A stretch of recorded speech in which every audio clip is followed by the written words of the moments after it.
Coming in at number 10, we've got Tales from the Crypt. And why not start with a bona fide classic? Sure, most folks know it from the TV show now, but it all originated with the comic. Throughout the 50s, EC Comics put out all sorts of horror anthology comics, with tales about as varied as you'd expect. Credited along other horror classics like eerie and creepy with bringing comics back from the brink after World War II, Tales from the Crypt effectively used horror to captivate audiences all over the place. Most folks associate Tales with the one and only Crypt Keeper, especially those who were introduced to the series through the TV show. But in the original run of comics, there were 3 figures introducing us to macabre tales, each with their own unique personality and distaste for the other hosts. So many classic horror stories are packed into Tales from the Crypt, and that's not even taking into account how forward-thinking they were. Like all good horror, Tales takes shots at the establishment and the status quo, questioning why things are the way they are. While maybe a little outdated, this is a classic comic that set the standard for things to come. Coming in at number 9, we've got FATALE. Now for something a little newer. Ed Brubaker and Sean Phillips' FATALE. This is a wild postmodern crossover involving all sorts of awesome horror stuff. First, we've got the noir elements, seedy criminal underbelly, lots of shadows, and a femme fatale protagonist. Then we've got some Lovecraftian intrigue folded in. And of course, it's all done up in a 50s style, adding to the timeless feel of it all. We follow Jo, a seemingly immortal woman who's been chased for decades by a Lovecraftian cult. Jo has the power to make men fall irreversibly in love with her, whether or not she wants that to happen.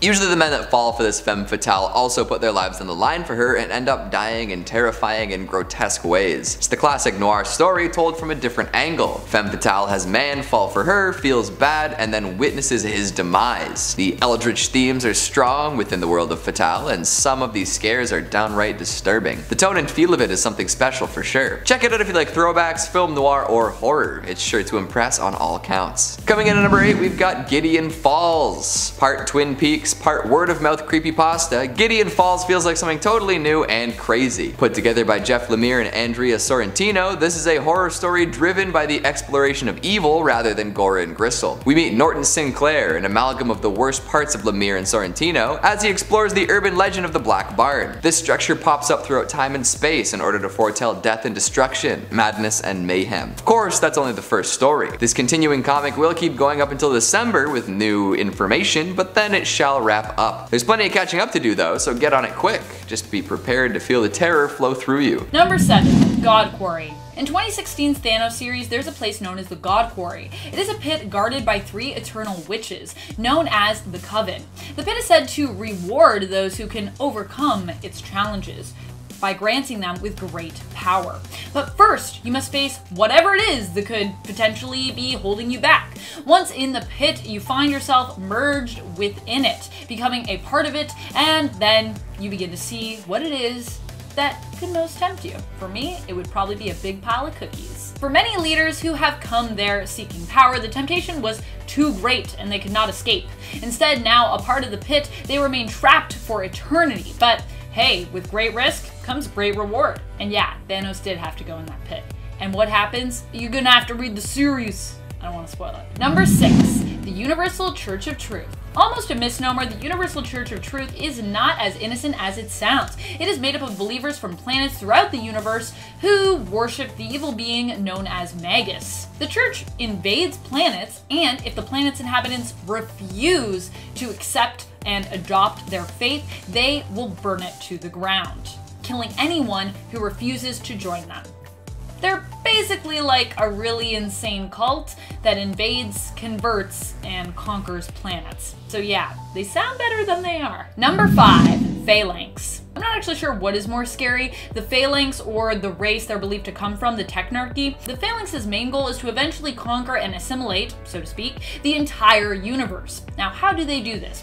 As a technological race, they use a virus known as the techno-organic virus to infect the planets they come across and eventually use it to devour all organic life there and consume all information on the planet.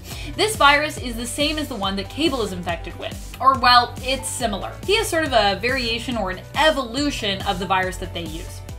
But they're both techno-organic viruses. Just not like completely identical. Number 4. Dormammu. An evil cosmic being, Dormammu is one of the most powerful foes in the Marvel Universe. Up until Thanos truly revealed himself, and maybe even after Thanos came to full Infinity Gauntlet power, really, Dormammu was the most powerful foe that we'd seen in the MCU. And odds are good he'll return at some point, given how powerful he is in the Marvelverse in regards to the comics. He's attempted to depose the Celestials, and at one point even tried to take on Eternity. Even if he didn't fare so well, just the idea of taking on Eternity is a big, scary deal. Eternity basically embodies the entirety of Earth 616 and is only surpassed in terms of authority by the Living Tribunal. So yeah, pretty serious business if you're taking on Eternity. That entity, I wouldn't want to mess with it. Coming in at number 3, we've got Locke and Key. Following the violent murder of their father, a trio of siblings ends up at the ancient family home, the Key House. The place is full of, you guessed it, keys. But these keys are special, magical things. They open up possibilities rather than doors. Some lead to other dimensions, others cause changes in the person using them. And of course, all of this leads to the discovery of a creepy mystery. It's been recently adapted into a series by Netflix, but that has some mixed reviews. So if you want the real experience, pick up the first volume and get to page turning. Coming in at number 2, we've got Alan Moore's Swamp Thing. Swamp Thing is a legendary creature with all sorts of different adaptations. Wes Craven did a Swamp Thing. Swamp Thing was brought back recently as a series. And of course, Alan Moore, comic genius, did his version of it. To most, this is the definitive version of Swamp Thing, a hulking, decomposing mass of plant and man. Swamp Thing constantly wrestles with his own humanity, or what's left of it anyways. And while there are plenty of monsters and fights and rotten pieces of flesh, the scariest moments don't come from the bombastic. They come from the realm of the psychological. You have to read it to get it. And finally, at number 1, we've got NAILBITER. Let me break this one down for you real quick. NAILBITER is a story set in Buckaroo, Oregon. The classic small town, perfect for a serial killer to run rampant. Or serial killers, in this case. 16 of the most prolific killers known to man were born in Buckaroo, and NAILBITER takes a look at the newest. Edward Warren, also known as NAILBITER, loves to look out for people with a tendency to bite their nails. Then he kidnaps them, waits for the nails to grow back, and chews their fingers until he reaches bone. Yum. This is a story about a lunatic who just keeps getting away with crimes. No ghosts, ghouls, goblins, or eldritch monstrosities. Maybe that's what makes it so scary. Number 10, Colder. Written by Paul Tobin and illustrator Juan Fiera. You don't even have to read these comics to be creeped out. You just have to look at the covers of this series. Check them out. Seriously, I'll wait. Okay, how are you? Feeling good? Feeling sick? If you're okay to continue, let me tell you more about what's inside the comic. This series follows Declan Thomas, a man who has the abilities to cure others' madness at the expense of his own body temperature. Although Declan does not get ill or feel any physical pain, he does struggle with the state of his own mental health. As his body temperature continues to drop, it seems Declan is fighting to race against time. The best thing about this series though is not even the ingenious story, but the villain, Nimble Jack, who feeds on others' madness. He is just maybe the creepiest guy I have ever seen in comics. Or in anything.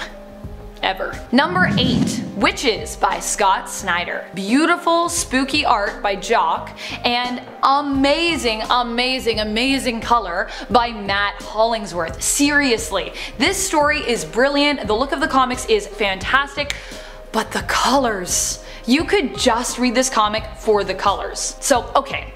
What's it about? As the title aptly implies, this is a witch story. A young girl named Sailor and her family are forced to move after Sailor's bully Annie mysteriously disappears, and Sailor is suspected of Annie's murder by the town's residents. Harsh. The family moves to the small town of Litchfield, New Hampshire, and mayhem ensues. You see, this town is steeped in the supernatural and has close ties to a group of witches. Now, I don't want to give anything away, but I will say this is a story that is a very unique take on this specific type of monster. Seriously, read it. Coming in at number 7, we've got The Walking Dead. What kind of essential reads list would this be without the horror comic that defined the last decade and beyond? Sure, the TV show and resultant spin-offs probably have a bigger audience at this point, but the comics are what got everything started. The Walking Dead is the ultimate modern zombie franchise. There are graphic novels, there are novelizations, there are video games, and they all tell compelling stories of people trying to live during a zombie apocalypse. The terror and mayhem of the initial outbreak are usually glossed glossed over, and The Walking Dead instead opts to look at how human beings attempt to retain some semblance of real life among the chaos. The zombies themselves, while gross, disfigured, and dangerous, aren't the scariest bit by a long shot. Although Tony Moore's art style definitely sells the terror they're supposed to give off. But in the world of The Walking Dead, the zombies are pretty easy to deal with if you're able to stick to a plan. Not all people can though, and a lot of the time the deepest terror comes from how people deal with the post-apocalyptic world. Humans are capable of some truly messed up things, and this is explored in depth. In addition to being wildly popular, The Walking Dead is also long running, so if you're looking for something to really take you on a journey, maybe give it a go. Coming in at number 6, we've got Nameless. Grant Morrison writes some archaic, bleak, and hard to stomach comics, which is exactly why I'm recommending you read Nameless. It's a tale of body horror and humanity's failures. Likened by some to the works of Clive Barker and David Cronenberg, it's a nightmare on a whole other level. In it, a crew of astronauts end up crossing paths with God, like the one and only in this case. And instead of being a benevolent, loving, caring figure, God just decides it's time to crank up that despair. And with despair comes all sorts of technicolor blood and gore. Gigantic maws open up to swallow folks, endless eyes constantly watching. It's a disturbing and lasting tale, one that will confuse and cause pain. Coming in at number 5, we've got the Sandman.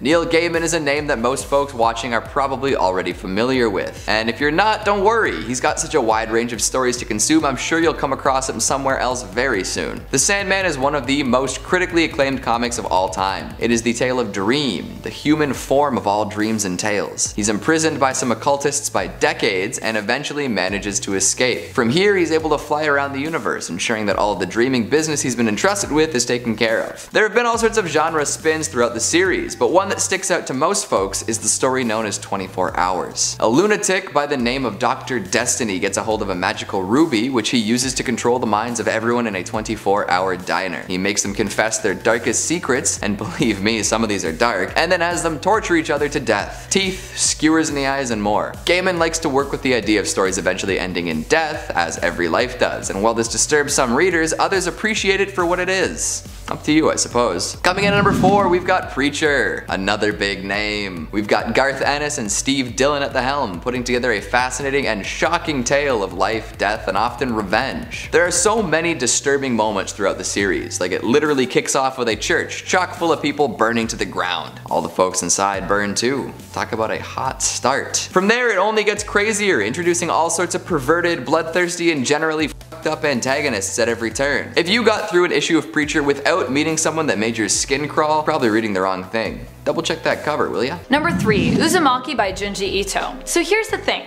all comics by Ito are terrifying, so know that and don't look back. This manga series revolves around spirals. Get it? Revolves?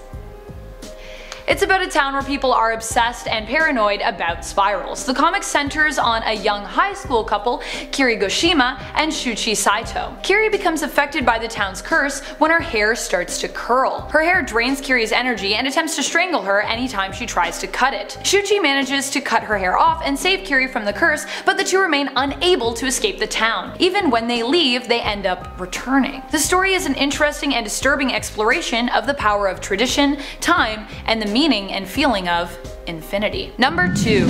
Harrow County, written by Cullen Bunn and Tyler Crook, with art and colors also by Crook. Emmy is a young teenager living in a small town where 18 years ago, a witch was burned at the stake. When Emmy begins to have strange visions of haints are basically ghosts, spirits, spooks, otherworldly beings, Emmy soon discovers she too may become a witch, and also discovers that her father plans to kill her. If you don't yet believe this comic is worth a read, let me tell you my favorite part. At one point, Emmy goes into the woods and finds and befriends the skinless boy, half of which is a boy's flayed skin. Also, there is the other half of the boy running around the woods, skinless. So yeah, it's a pretty freaky, kind of spooky. That being said, this is a comic that is worth a read simply for the art in it. Crook's use of watercolors and his ability to paint emotion on characters' faces in the imagery is hypnotizing. You could get lost in just the art of the comics. Number 1. The Enigma of AMIGARA Fault by Junji Ito. Another story by Ito, this one is more of a short story which explores the idea of loneliness and isolation,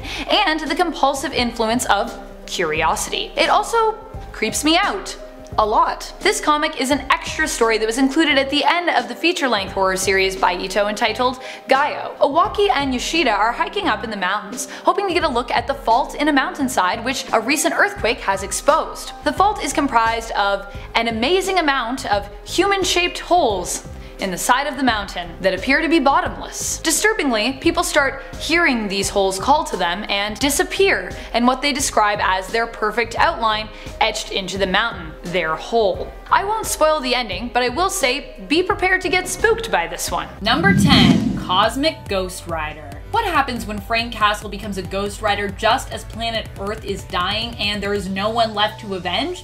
Well, you get the brilliant and insane Cosmic Ghost Rider. This version of Frank Castle ended up teaming up with Galactus originally in order to try and take on Thanos, who threatened the existence of all life at the time as he tried to win the heart of Mistress Death. In the end, no one was left to serve but Thanos, and Cosmic Ghost Rider was driven mad by loneliness and heartbreak and being unable to die, so he eventually ended up joining Thanos anyways.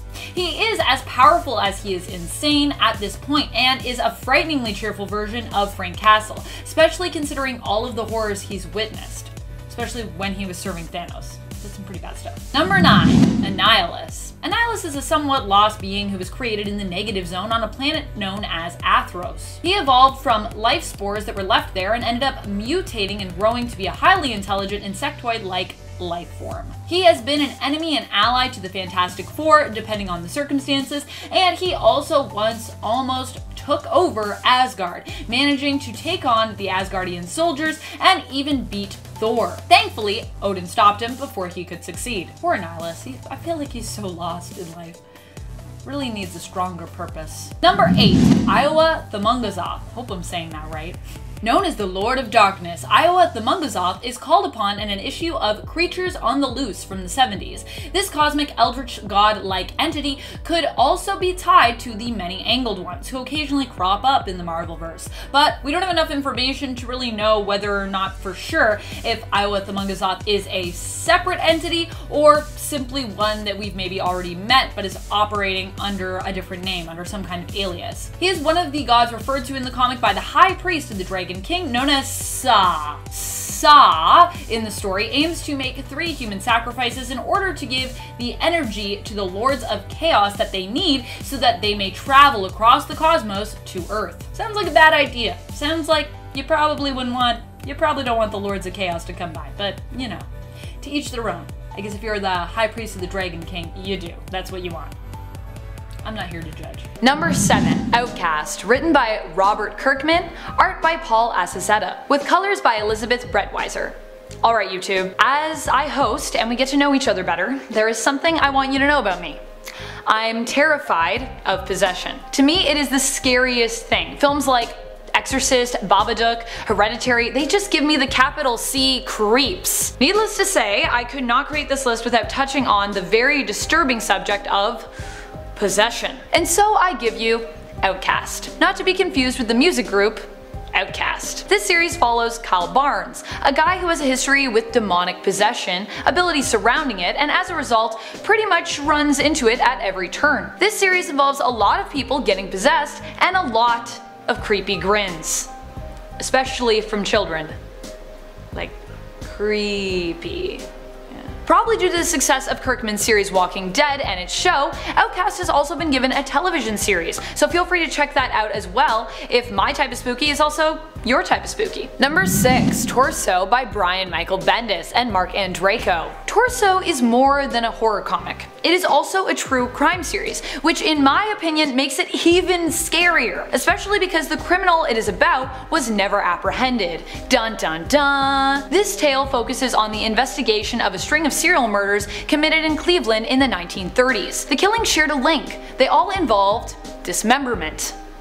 With many of the murders believed to have the cause of death to be dismemberment. Ergo, the killer was dubbed the Cleveland Torso Murderer. Torso is interesting because it doesn't just tell a story, it also uses direct images, documents, and reports from the case, which are then interlaced with the story. If you're a fan of this comic series, you might be excited to know a film series is in the works which would revolve around Elliot Ness, famed lawman, leader of the Untouchables, and one of the lead investigators on the Cleveland Torso Murderer case. Number 5. One no Tani. Written by Masaki Nakayama, this comic series is an anthology of short, scary stories based around urban legends. If stories like this used to keep you up at night just wondering about them, prepare to get spooked. A lot of these stories are short and involve a lot of jump scares and scary faces staring at you. These are the stories that will leave you looking over your shoulder for the rest of the night, and possibly the day. Approach with caution if you have an active imagination, and be warned, I find the stories get scarier as you read on. Number 4. Severed. Written by Scott Snyder and Scott Tuft, with art by Attila Futaki. In this series we follow Jack, a young boy who runs away from home after receiving a letter from his absent father, asking Jack to join him on the road. Jack of course has always dreamed of traveling cross country with his estranged father, and eagerly leaves home to set off on an adventure. And that's where the story gets dark. Jack runs into a traveling salesman who is far more than he seems. The artwork is graphic and the story revolves around cannibalism. The two go hand in hand to make Severed an unforgettable series, in the best and the worst way possible. This series also features a villain who seriously freaks me out and who will assuredly keep you awake at night. Number 3. Shuma Gorath. Shuma Gorath is one of the great old ones and many angled ones, basically a Marvel version of an elder god.